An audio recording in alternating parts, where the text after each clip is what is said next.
Oi, sejam todos bem-vindos ao canal Amor, Luz e Espiritualidade. Continuamos com os vídeos sobre a Quaresma. Hoje eu vou falar um pouquinho para vocês sobre a Quinta-feira Santa. Aqui tem a imagem, né? Mostrando a hóstia, né? Que é o corpo de Cristo na missa. A hóstia representa o corpo de Cristo. E quando o padre está abençoando, o padre, o bispo, o papa, qualquer um que consagre, né?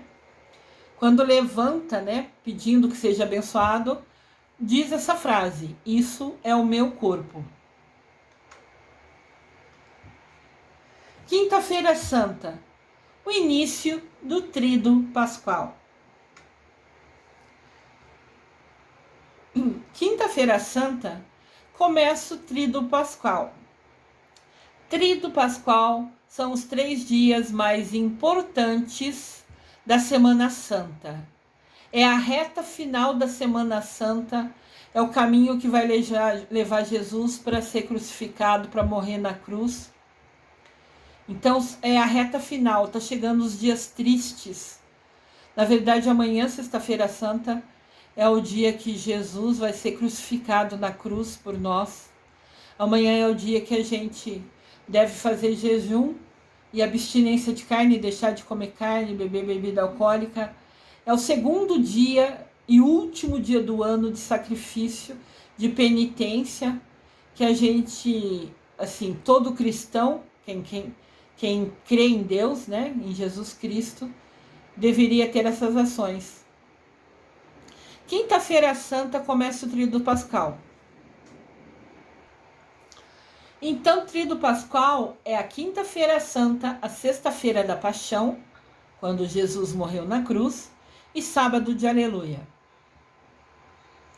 Esses 3 dias super importantes no final da Semana Santa, né? Começa na quinta-feira e tudo isso, a Semana Santa acaba no domingo de ressurreição, né?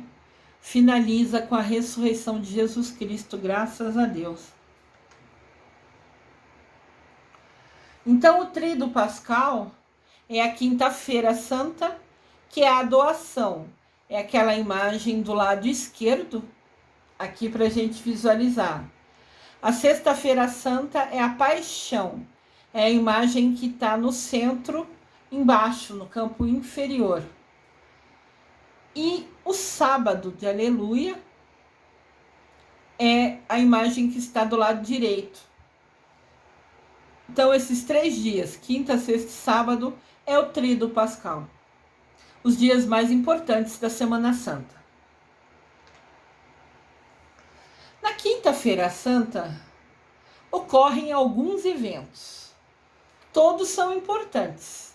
São eles: a Missa dos Santos Óleos, a Missa dos Santos Óleos, né? Eu falei assim, talvez confundisse. A Missa dos Santos Óleos, o lava-pés e a última ceia. Esses eventos, tudo isso aconteceu na Quinta-feira Santa. Farei vídeos com mais detalhes sobre o lava-pés e a última ceia. Eles têm muitos pontos importantes. Então farei vídeos específicos deles. Sobre a Missa dos Santos Óleos, eu vou falar para vocês aqui. Nessa missa, acontecem a bênção dos óleos. São 3 óleos que existem: os enfermos, os catecúmenos e a consagração do óleo do Santo Crisma, esse feito pelo bispo ou arcebispo. Esses 3 óleos, cada um tem uma finalidade sacramental. Eles são usados em algum sacramento. A igreja tem 7 sacramentos. E esses óleos são usados em alguns sacramentos. Apesar dos 3 serem óleos, e falar assim, tudo óleo é tudo igual. Não. Cada um têm a sua importância, o seu significado. Eles são diferentes entre si. E eu vou explicar um pouquinho sobre eles. As diferenças entre os três são: santos óleos. Aqui tem a imagem dos vidrinhos, né? Normalmente são vendidos assim. Óleo dos enfermos. Este óleo significa a força do Espírito Santo para a provação de doença. Tem por desígnio a tonificação das pessoas. Ao enfrentar a dor, traz força para a pessoa. E até mesmo a morte. A pessoa pode enfrentar dores e pode enfrentar a morte, se for essa a vontade de Deus. Esse óleo dos enfermos é muito usado na unção dos enfermos. Quando uma pessoa está doente, às vezes no hospital, ou está muito ruim, às vezes ela pede, ou a família pede, que o padre, né, ou o arcebispo, quem puder, quem for responsável pela paróquia, pela comunidade dele, se pode ir lá dar a extrema unção. Então o padre vai lá, faz a confissão da pessoa, se ela estiver consciente, se ela quiser contar os pecados dela. O padre ouve, se ela assim quiser falar, e depois abençoa ela com esse óleo. E normalmente, né, realmente é direcionada para quem está doente, para quem está em hospital, ou quem está parecendo que vai, né, morrer, alguma coisa assim, no sentido desse óleo da força, traz força, aumenta a fé da pessoa. E já aconteceu, eu conheço pessoas que receberam a extrema-unção, né, o sacramento do perdão final, o último sacramento, e depois se recuperaram e voltaram à vida. Então, assim, se vai morrer ou vai ficar vivo, só depende dos desígnios de Deus. Mas esse sacramento, usar esse óleo para te dar força, para aumentar a sua fé e para, sei lá, dar um acalento, sabe? Essa bênção final te acalma a alma. Mesmo que você esteja na hora final, você fala, não, tá chegando minha hora, eu tô fraca, eu não tenho mais condições, eu me sinto cansada, chegou a minha hora. E ter a bênção de poder passar pelo sacramento da unção dos enfermos é uma bênção que até você pode fazer a confissão, né? Falando tudo o que aconteceu, ficando com a alma limpa e transparente. Porque se for a sua hora, se for a vontade de Deus, você já vai estar com o coração em paz, né? Vai ser mais fácil prestar conta para Deus, né? Então esse óleo é específico, mas com o foco de ajudar a força, né? Trazer força, trazer fé, trazer resistência para enfrentar a dor. Aqui tem um vidrinho, né, dos óleos dos enfermos. Esses vidrinhos têm todos os tamanhos, de todas as cores. Depende do quanto cada comunidade pode gastar. Então, tem uns que vão ser lindo, brilhante. Provavelmente lá o do Papa deve ser muito bonito. De repente, daquela comunidade pequenininha, mais pobre, é um vidrinho. Não importa o vidro, né? É só o destaque que esse é o óleo dos enfermos. O óleo do batismo também é chamado de catecúmenos. É o óleo usado para receber o batismo. E ele é usado tanto para adulto como para criança.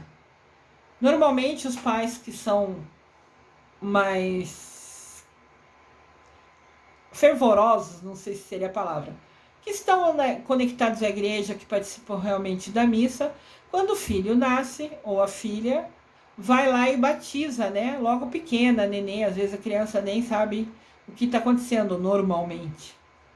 Mas acontece de algumas pessoas nascerem em família de outras religiões e ao longo da vida decidirem mudar isso e, sei lá, querem agora ser batizado na igreja católica. Ok, vai fazer um curso, né, que daí você está consciente, vai ser ensinado sobre Jesus E depois você pode ser batizado também, mesmo sendo jovem, adulto, criança, não importa.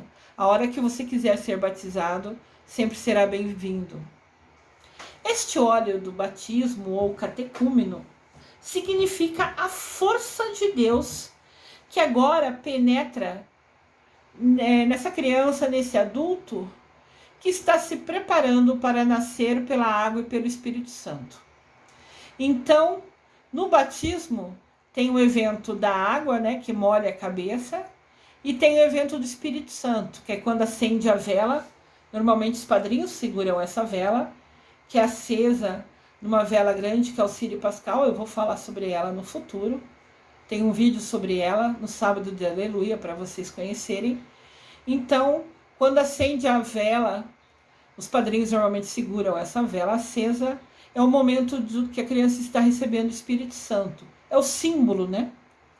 E a água é quando molha a cabecinha dela. Então ela recebe, ela nasce para essa religião, né? Para a Igreja Católica, nesse batismo através da água e do Espírito Santo. Aqui tem o olhinho também, né? Escrito batismo. São só imagem para vocês lembrarem, para ficar fácil o entendimento. E tem também o óleo do crisma. Ele tem por significado a plenitude do Espírito Santo, como os cristãos se assumindo na missão de Cristo. O crisma é você confirmar sua fé, né? Eu fui batizada, era nenezinha, tinha 2 meses, se eu não me engano. Então, ao ser batizada, meus pais assumiram por mim o compromisso, né, de seguir a Jesus, seguir a Deus. E eu, quando tive, acho que foi com 12 anos, alguma coisa assim, eu fiz o crisma. Daí eu, Lúcia Diniz, assumi o compromisso de agora em diante, eu vou realmente, por opção, por escolha, seguir a Deus, seguir a Jesus Cristo. Então eu recebi, né, quem faz o crisma, recebe esse óleo. Ele é usado no sacramento do crisma, que é chamado de confirmação batismal. É você confirmar a sua fé. É você falar, aquela bênção que eu recebi, nenê, agora eu quero realmente seguir, é minha escolha. Essa confirmação batismal é você viver como um adulto da fé. Este óleo também é usado em outro sacramento, o sacramento da ordem. O sacramento da ordem é quando abençoa aquele estudante que estudou sobre teologia, sobre filosofia, né? Que são faculdades obrigatórias. Quem vai ser padre é obrigado a estudar teologia, que é estudar a Deus, e é obrigado a estudar filosofia, que é estudar o homem.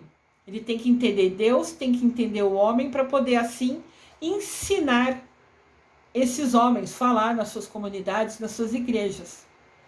Então a ordem é a bênção que o jovem que estudou, que foi para o seminário, que se dedicou, recebe como autorização. A partir dali ele se torna padre. A partir dali ele está confirmando, ele está assumindo o compromisso da fé dele. Ele escolheu essa missão de vida, ser padre e ensinar os outros. Seguir o caminho de Jesus, anunciar Jesus para as outras pessoas. Falar sobre Jesus para as outras pessoas. E então, a ordem, né, que é quando o padre se torna padre, né, a bênção dele, a autorização dele se tornando padre, ele recebe esse óleo chamado do crisma, que nesse momento tem o objetivo de ungir o escolhido, ungir aquele que está se doando, se dedicando à missão de levar a boa nova, anunciar Jesus Cristo e Deus Pai a todo mundo. Aqui tem o olhinho do crisma. Aqui tem os 3 óleos juntos, né? Eu falei dos 3 óleos: o batismo, ou catecúmenos, enfermos e crisma. São 3 óleos especiais que são abençoados nessa quinta-feira santa. Uma missa separada, a parte normalmente de dia, é feito essa missa de consagração desses óleos.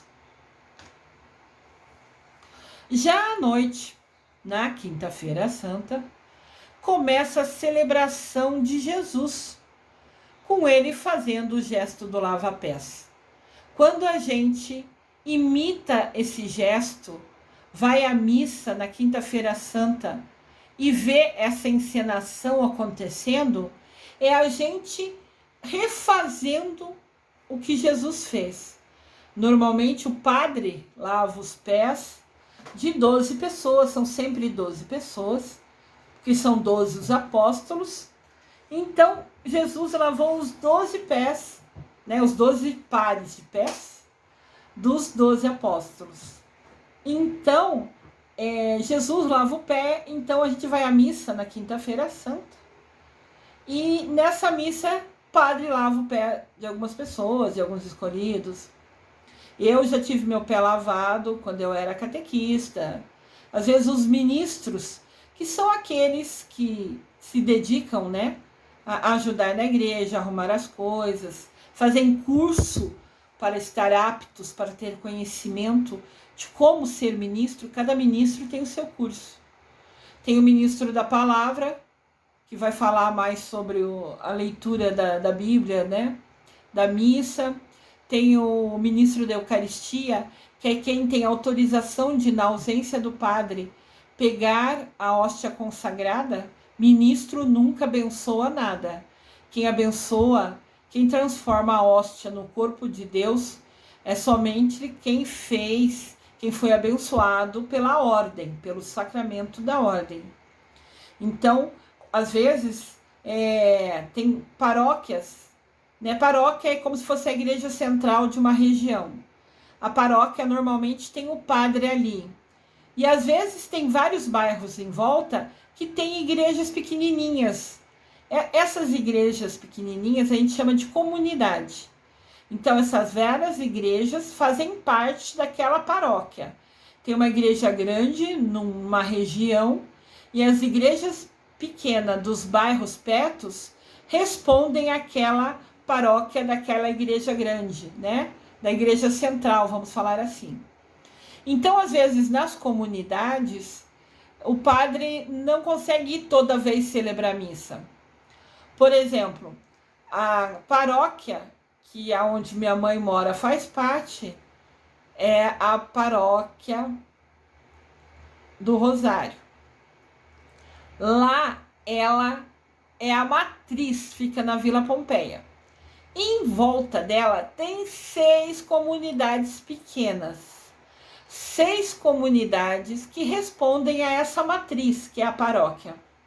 As comunidades pequenas, então esse padre que cuida da matriz tem mais 6 comunidades para cuidar. E às vezes ele não consegue celebrar missa todas as vezes, em todos os finais de semana, em todas as 6 comunidades. Então o que ocorre? O ministro da Eucaristia faz um curso, é treinado para aprender a importância, os significados, sobre o cuidado, o respeito. Então, num dia que não tem missa, fica hóstia consagrada lá no Altíssimo. Se vocês já foram na igreja, tem um lugar que fica mais reservado, mais afastado, que sempre tem uma luzinha acesa. E você vê as pessoas entrarem ali para rezar. Esse lugar que tem a luzinha acesa, mais afastado, é o Santíssimo. É onde tem o corpo de Deus. O padre vai, abençoa na missa, consagra as hóstias, distribui a comunhão e sobra hóstias consagradas. O corpo de Cristo sobra. Então ele guarda no lugar fechado, protegido, e é fechado, né, nesse Santíssimo, trancado com chave. Ou se o padre sabe que na próxima semana não vai vir nessa comunidade, não vai poder vir nessa comunidade,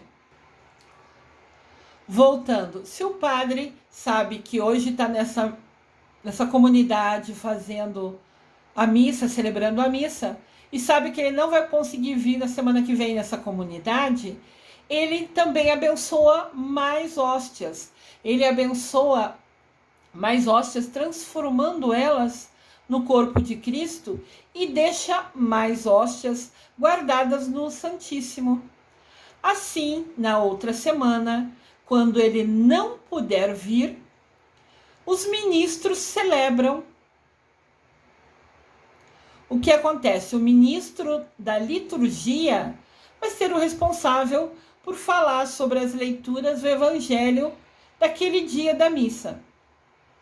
Cada missa tem um evangelho, tem uma primeira leitura, uma segunda leitura e um evangelho. Então, o ministro da palavra, quando não tem o padre, ele vai explicar sobre isso. Mas ele fez curso, ele entendeu um pouquinho, né? Estudou um pouco sobre a palavra de Deus. Então, o ministro da palavra vai falar sobre as leituras da missa. O ministro da Eucaristia é aquele que foi treinado, fez curso e tem a bênção, a autorização para, na ausência do padre, pegar a chavinha, ir lá abrir o Santíssimo com todo respeito, trazer até o altar e não tem, na ausência do padre, não tem a parte de consagração. Essa parte não é lida, porque ninguém ali tem o dom, tem a autorização de consagrar. Então, quando tem celebração, que é uma reunião de pessoas para estudar, para fazer, celebrar sem a ausência do padre, né? O ministro da Eucaristia pega com todo respeito e ele tem a missão, a responsabilidade de distribuir a comunhão para as pessoas que podem comungar, né? Só pode comungar quem está em paz com Deus. Se você tem pecado, se você não confessou, segundo as regras da igreja, você não comunga, né? Você tem que fazer as pazes, pedir perdão para Deus para depois merecer receber o corpo dele.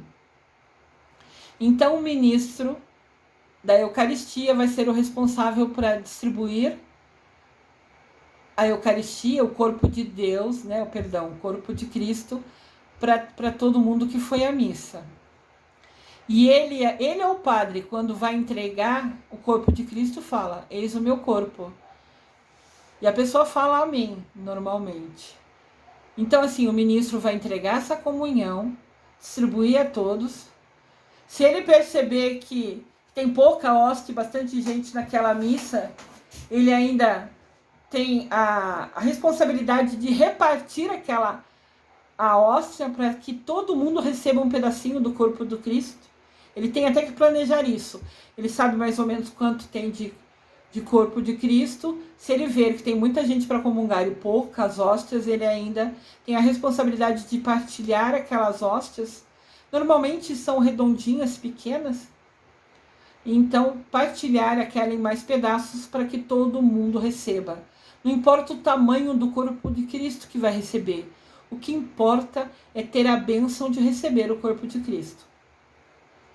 Finalizando a comunhão, o ministro, se ainda ficou hóstia ali, ele vai tampar, levar ao Santíssimo e trancar. Se por um acaso acabaram as hóstias, né, o corpo de Cristo, ele depois fecha o Santíssimo, mas a luzinha fica apagada naquele lugar, porque ali não tem o corpo de Cristo, porque acabaram as hóstias, que são, né, a referência do corpo de Cristo. Então, isso é importante. É só dicas, né? Coisas que eu compartilho. Eu tenho muitos amigos espíritos e de outras religiões, do budismo. Então, assim, são detalhes, né? Se aquele lugar na igreja isolado tiver a luzinha acesa, é porque tem o corpo de Cristo. Tem hóstias consagradas ali. E se tiver com a luzinha apagada, é porque não tem nenhum. Mas, normalmente, o ensinado, né, o pedido, o orientado, é que sempre tenha o corpo de Cristo, tenha alguma hóstia ali para o Santíssimo estar sempre aceso. para aquela luzinha estar sempre acesa. Então, voltando aqui,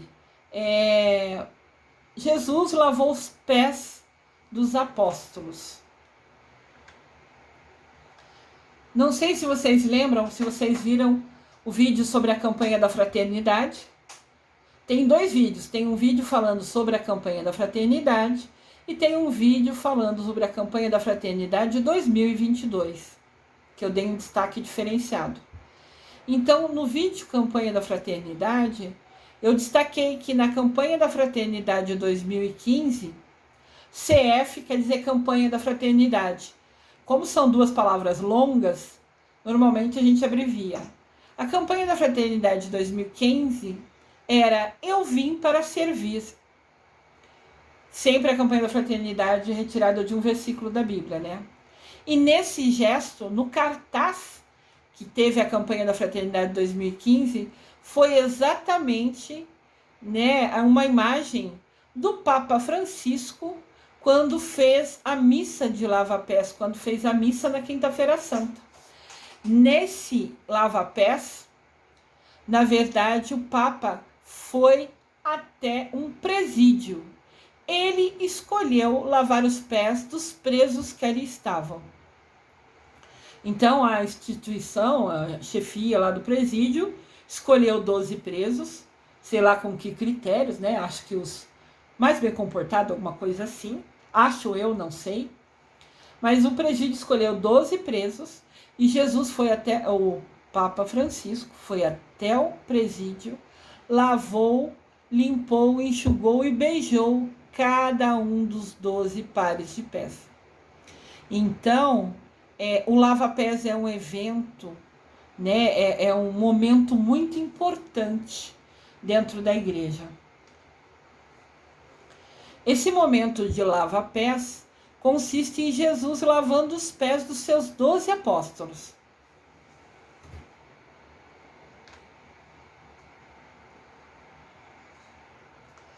Aqui temos a imagem de um padre lavando o pé. Podem ver que essas mulheres sentadas com essa roupa, com essa túnica branca, quer dizer que elas são ministros. Pode ser ministro da palavra, pode ser ministro da Eucaristia. Tem o ministro do acolhimento, é quem fica na entrada da igreja recebendo as pessoas, falando seja bem-vinda, né? Então tem vários ministros, várias funções na igreja que os ministros, que quem escolhe se dedicar, fazer esse trabalho voluntário na igreja, faz um curso, um treinamento para saber detalhes sobre isso que ela escolheu, né? Então, esses ministros em qualquer missa, você vai vê-los com essa túnica branca, mostrando que eles também estão ali a serviço de Jesus. Eles estão ali como voluntários, né? Usando o livre-arbítrio para ajudar, para se dedicar naquilo. Nesse exemplo de imagem, o padre está lavando os pés ali da moça e tem outras moças na frente que vão ser lavadas também. Se você observar a moça que está aqui próxima ao lado direito, ela já está com o pé descalço, esperando o momento dela de ser lavado o pé. Então, esse padre decidiu lavar os pés dos ministros, das pessoas voluntárias que se dedicam a ajudar a igreja. Isso ocorre às vezes, muitas vezes. Segundo escreve João Evangelista, sobre o evento do lava-pés. Cristo manifesta sua disponibilidade a amar até o fim. Ele se considera o servo da humanidade. Cristo se considera o servo da humanidade. Que absurdo! Ele está falando que ele veio servir a gente. Nós que temos que servir a Jesus, é o contrário, né? Mas Cristo sempre foi muito humilde, muito bondoso em qualquer ação dele. E ao lavar os pés, ele se ajoelha ao chão, ele fica abaixo da pessoa. É um sinal de humildade estar abaixo da pessoa. Aqui tem um arcebispo, se eu não me engano, lavando o pé, um bispo ou um arcebispo, que está lavando os pés. Aqui eles pegaram pessoas da comunidade. Às vezes são escolhidos ministros, às vezes são escolhidas aquelas pessoas que vêm sempre à igreja. Tem algumas pessoas que, por escolha, não assumem um compromisso de ministro na comunidade. Mas estão ali toda a missa, estão ali participando, ajudam da maneira que podem. Às vezes as igrejas fazem algum evento, um bingo, alguma coisa para arrecadar dinheiro para a igreja. E essas pessoas que não são ministros não podem sempre ajudar, mas num dia que tem um bingo vai ajudar, vai ficar no caixa, vai girar a bolinha do bingo, cada um doa naquilo que pode. São pessoas voluntárias fazendo, para ajudar a igreja. Então, algumas comunidades, às vezes, ou algumas igrejas mesmo, decidem lavar os pés dessas pessoas que estão sempre à missa. Não trabalham direto, não são ministros, mas mesmo assim estão ali toda semana, reservam um tempo da sua agenda para estar ali para ouvir a palavra de Deus. Então, os padres escolhem lavar às vezes os pés dessas pessoas que vêm à missa toda semana, que estão sempre presentes, ouvindo a palavra de Deus. A celebração da Ceia do Senhor. Então, Quinta-feira Santa tem 3 eventos. Tem a bênção dos olhos, que é feito de dia. E à noite tem a missa, onde tem o evento, Tem o lava-pés, que é o padre imitando Jesus, se doando, lavando os pés, sendo humilde, se colocando à disposição, daquela pessoa, de quem está lavando o pé. E depois tem a celebração da Ceia do Senhor. Na Ceia do Senhor, que é celebrado nas comunidades e paróquias toda Quinta-feira Santa. Então, Quinta-feira Santa hoje, à noite nas igrejas, vai ter a missa, da Quinta-feira Santa, que envolve o lava-pés e a última ceia. A gente, ao participar dessa missa, a gente está recordando os passos de Jesus. A gente está se fazendo presente como se fosse um dos discípulos dele que estavam ali ao lado dele. E vamos partilhar da última ceia. A última ceia que Jesus rezou, o partilhar do pão e vinho que Jesus fez pela última vez em vida com os 12 apóstolos. Quando a gente vai à celebração da Quinta-feira Santa, a missa da Quinta-feira Santa, nós estamos andando com Jesus e com os 12 apóstolos. Nós estamos ao lado deles, repetindo, relembrando tudo que eles fizeram. Aqui tem um quadro que chama A Última Ceia. Esse quadro é um quadro famoso pintado por Leonardo da Vinci. Eu vou fazer um vídeo especial sobre a última ceia, eu vou explicar melhor sobre esse quadro. Ele tem muitas referências, muitas dicas importantes nessa imagem, que eu vou explicar com detalhes para vocês no vídeo da última ceia. Assistam, que vai ser muito interessante. Por meio da celebração dessa... É como se fosse a primeira missa, é considerada a primeira missa. E a Sagrada Eucaristia. A última ceia é como Jesus ensinando para a gente como celebrar a missa. Se reunir, fazer as leituras e depois receber o corpo e o sangue de Jesus. A Sagrada Eucaristia é narrada em Mateus capítulo 26, versículo 26. E é quando a gente se une a Jesus. É quando a gente recebe o seu corpo, que é o pão, que é a hóstia consagrada, e o seu sangue, que é o vinho consagrado, como se fosse a primeira vez. Quando a gente faz a primeira Eucaristia, a gente faz os cursos, são 3 anos de estudo, e tem um dia que a gente vai à missa e ocorre a primeira Eucaristia. A gente recebe o corpo de Deus pela primeira vez. Então, a última ceia é Jesus nos ensinando essa missa, esse ritual, né? Esse passo a passo de como abençoar o pão e abençoar o sangue para se tornar corpo e sangue de Jesus, representando o pão e vinho, representando o corpo e sangue de Jesus. O sangue na missa, o vinho, né? Receber o corpo e sangue de Jesus é quando pega a hóstia e molha no vinho, antes de entregar para a pessoa. Então, na hora da comunhão, daí vai ter as duas espécies que a gente fala. Vai ter a hóstia, o padre pega a hóstia, molha um pouquinho no vinho, porque se molhar inteiro, a hóstia é muito fina, vai desmanchar ali. Então só molha a ponta para que não quebre, não desmanche a hóstia. Molha a ponta no vinho e entrega para a pessoa falando corpo e sangue de Cristo. Quando você entrega só a comunhão, é o corpo de Cristo. Quando molha no vinho, é corpo e sangue de Cristo. Fazer a Eucaristia das duas espécies, que é corpo e sangue de Cristo, é muito raro. É assim umas 3, 4 vezes no ano, quando o padre escolhe em algum evento especial. Quase que, sei lá, mais de 90% das missas ao longo do ano sempre serão, né, receber somente o corpo, né, a hóstia, o corpo consagrado de Jesus Cristo. Isso é uma escolha, né, por vários motivos, né, mas indiferente se vai receber o pão e o vinho, só de receber o pão já é uma bênção, é um merecimento. Isso a gente nunca pode esquecer.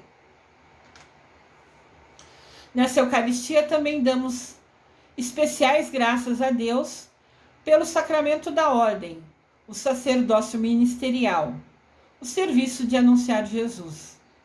Então, às vezes, né, quando tem padres para se tornarem, para receberem a bênção do sacramento da ordem, às vezes também ocorre nesse dia. Mas lembrando que Jesus usou esse dia como esse símbolo, né? Porque ele falou para os seus discípulos, né? Para seguirem, né? Fazer isso em minha memória. Jesus falou nessa quinta-feira santa para os discípulos, fazer isso em minha memória. Ou seja, ele transformou os apóstolos deles, né? Como se fossem padres, vamos dar um exemplo. Ele abençoou os apóstolos para irem ao mundo e falar sobre Jesus e fazerem isso em memória dele, relembrando os passos de Jesus. Então a missão dos 12 apóstolos foi levar a palavra de Jesus ao mundo. Os padres, quando recebem o sacramento da ordem, também têm essa missão. Aqui está um padre, né, entregando a comunhão. Quando ele faz esse gesto, tem normalmente uma fila formada à frente dele e ele fala corpo de Cristo e a pessoa fala amém e recebe o corpo. Esse poder, essa autorização que o padre tem de consagrar, né, essa hóstia, foi dado, esse primeiro passo desse sacramento foi dado também na Quinta-feira Santa. Foi nesta noite que Jesus ordenou, né, por isso que chama sacramento da ordem, aos seus 12 apóstolos a fazerem isso em memória de mim. Fazer isso em memória de mim é a frase que instituiu a missa, o sacramento da Eucaristia, da comunhão. É repetir aquele ritual, né? E também a quem assim sentir o chamado, quem escolher ser padre, quem escolher seguir Jesus anunciando, levando a palavra dele aos povos, né? Também está fazendo isso em memória de Jesus. Então, na Santa Ceia, nessa Quinta-feira Santa, a frase fazer isso em memória de mim é a mais importante. É relembrar Jesus nas nossas ações.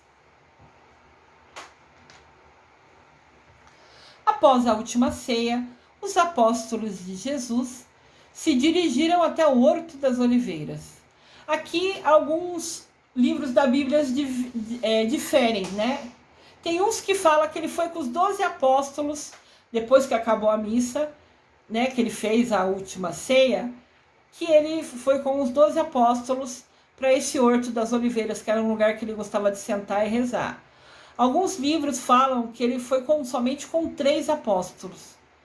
Então eu não sei precisar, eu não sei afirmar exatamente qual a quantidade de apóstolos que o seguiram. Mas acabando a última ceia, Jesus foi para o horto. Era um lugar que ele gostava de se isolar para rezar. Então ele acabou a última ceia, foi lá com apóstolo, não sei se com 3 ou com 12, não posso afirmar. Mas Cristo falou para eles, pede para eles, rezem e vigiem, orem por mim. Está chegando a minha hora e eu preciso que vocês estejam rezando por mim, me dando força, enviando a sua energia para que eu consiga superar a minha agonia. Jesus sabia que ia ser crucificado, Jesus sabia que teria todo o sofrimento que ocorre na data de amanhã, que a gente relembra na data de amanhã, sexta-feira. Então ele, logo depois que saiu da última ceia, conversou com os apóstolos e falou, rezem por mim, orem por mim, porque vai ser difícil essa minha aprovação e eu preciso da força, da energia de vocês. Então, na quinta-feira santa, já no final da noite, umas 10, 11 horas, e toda sexta-feira santa, é a hora da gente rezar muito mais para Jesus, a gente se dedicar como um dia de bastante oração, porque a gente está relembrando tudo que ele sofreu, ele sentiu na carne. Às vezes a gente tromba o dedo, bate o dedão, sei lá, em alguma quina de algum móvel, e aquilo dói, a gente fica bravo, fala palavrão, xinga. Jesus foi crucificado, enfiaram pregos nos pés dele, nas mãos dele, e ele não falou um A. Ele morreu por nossos pecados. Então, vamos rezar por ele. Vamos estar nesse momento realmente, ao relembrar esse fato tão triste que aconteceu, mas necessário para o perdão dos nossos pecados, que a gente reze para que aliviar o sofrimento, né, a agonia que ele teve. Um pouco perto da meia-noite, dizem que 23, 23 e 30, nesta mesma quinta-feira santa, Jesus Cristo é preso pelos judeus e levado para a casa do sumo sacerdote. Isso está inscrito em Mateus capítulo 26, versículo 47. Então, na quinta-feira santa ainda, quase no final da noite, nessa mesma quinta-feira santa, nesse mesmo dia de hoje, Jesus é preso pelos judeus. A gente viu nos vídeos anteriores que Judas traiu Jesus. Jesus anunciou que seria traído. Depois Judas traiu Jesus, falando aonde ele ficava, contando, né, para os doutores lá, onde Jesus ficava para fazer as orações dele. E graças àquela informação que Judas deu, aquela traição que Judas fez, Jesus foi realmente preso naquele local que ele normalmente ficava. Então, na quinta-feira santa, a gente já fica triste, começa esse momento de tristeza, né, relembrando tudo que Jesus viveu. Nesse momento, ele é preso pelos judeus e levado à casa do sumo sacerdote, que é quem vai julgar ele e avaliar ele. E lembrando, ainda nessa quinta, eu vou postar aqui para vocês um vídeo falando um pouquinho mais sobre o lava-pés e sobre a última ceia, que são muito importantes alguns detalhes. Então nós, juntos, vamos permanecer também atendendo o pedido de Jesus, rezando e vigiando. Vigiando é quem faz vigília, né? Quem reserva uma parte da noite, em vez de dormir, ficar rezando. Vigília é você deixar de dormir, escolher deixar de dormir por uma certa hora para ficar em vigília, ficar rezando, ficar orando. Então, vamos permanecer assim, vamos atender o pedido de Jesus e rezar por ele, enquanto ele enfrenta a sua terrível agonia, né, que vai ser a crucificação que vai acontecer na data de amanhã. Vamos relembrar nesse momento as coisas boas ainda, né? Ainda vem o vídeo Lava Pés e a Última Ceia, que tem muito aprendizado importante pra gente. Então vamos focar nesses vídeos, nessas informações. Tenha uma feliz Quinta-feira Santa. Eu desejo amor e luz a todos.